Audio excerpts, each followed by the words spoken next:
अर्थमंत्री अजित पवार यांनी आज विधिमंडळात राज्याचा अर्थसंकल्प सादर केला।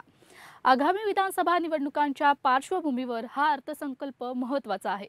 या अर्थसंकल्पात उपमुख्यमंत्री अजित पवार यांनी मुख्यमंत्री माझी लाडकी बहीण या योजनेची घोषणा केली।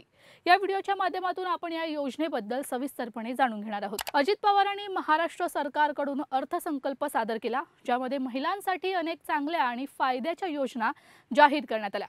यात मुख्यमंत्री माझी लाडकी बहीण ही योजना अनेक महिलांच्या कामाची आहे।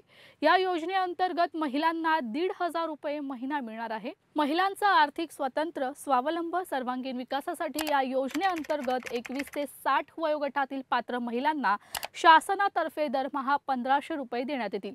या योजनेसाठी दरवर्षी 46,000 कोटींचा निधी देखील दिला जाणार आहे। तर जुलै 2024 पासून या योजनेची अंमलबजावणी सुरू करण्यात येईल। मुख्यमंत्री माझी लाडकी बहीण ही योजना तर आहेच, पण या व्यतिरिक्त इतरही योजना अर्थसंकल्पात सादर करण्यात आल्या। या योजना कोणत्या आहेत ते जाणून घेऊया। दिनांक 1 मे 2024 नंतर जन्माला आलेल्या व्यक्तीच्या नावाची नोंद शासकीय दस्तऐवजांमध्ये त्यांचे नाव, आईचे नाव, वडिलांचे नाव आणि आडनाव या क्रमाने करण्याचे आता बंधनकारक करण्यात आले। यानंतर पिंक ई रिक्षा म्हणजेच 17 शहरातल्या 10,000 महिलांना रिक्षा खरेदीसाठी अर्थसहाय्य करण्यात येणार आहे। तर यासाठी राज्य सरकारकडून 80 कोटी रुपयांचा निधी देखील दिला जाणार आहे। यानंतर शुभमंगल सामूहिक नोंदणीकृत विवाह योजना, या योजनेत लाभार्थी मुलींना देण्यात येणारे अनुदान 10,000 रुपये इतकं होतं, तर ते आता 25,000 रुपये इतकं करण्यात आले।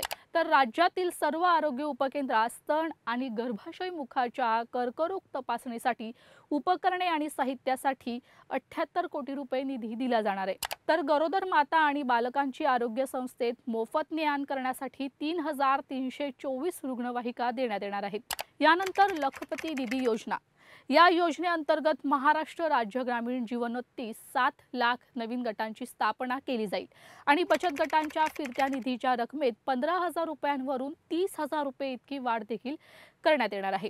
महिला बचत गटांनी उत्पादित केलेल्या वस्तूंना उमेद मार्ट आणि ई-कॉमर्स ऑनलाईन प्लॅटफॉर्म याद्वारे आतापर्यंत 15 लाख महिलांना, तर या वर्षात 25 लाख महिलांना लखपती करण्याचं उद्दिष्ट आहे। महिला लघु उद्योजकांसाठी पुण्यश्लोक अहिल्यादेवी होळकर महिला स्टार्टअप योजनेसाठी राज्यात अखिल भारतीय स्तरावरील महासंमेलनाचे आयोजन देखील करण्यात येणार आहे।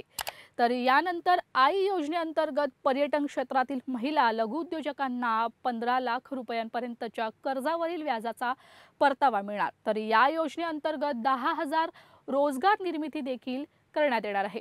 हा व्हिडिओ तुम्हाला आवडला असेल तर कमेंट करून नक्की सांगा। त्यासाठी लोकशाही फ्रेंडली या YouTube चॅनलला लाईक, शेअर आणि सबस्क्राईब करा।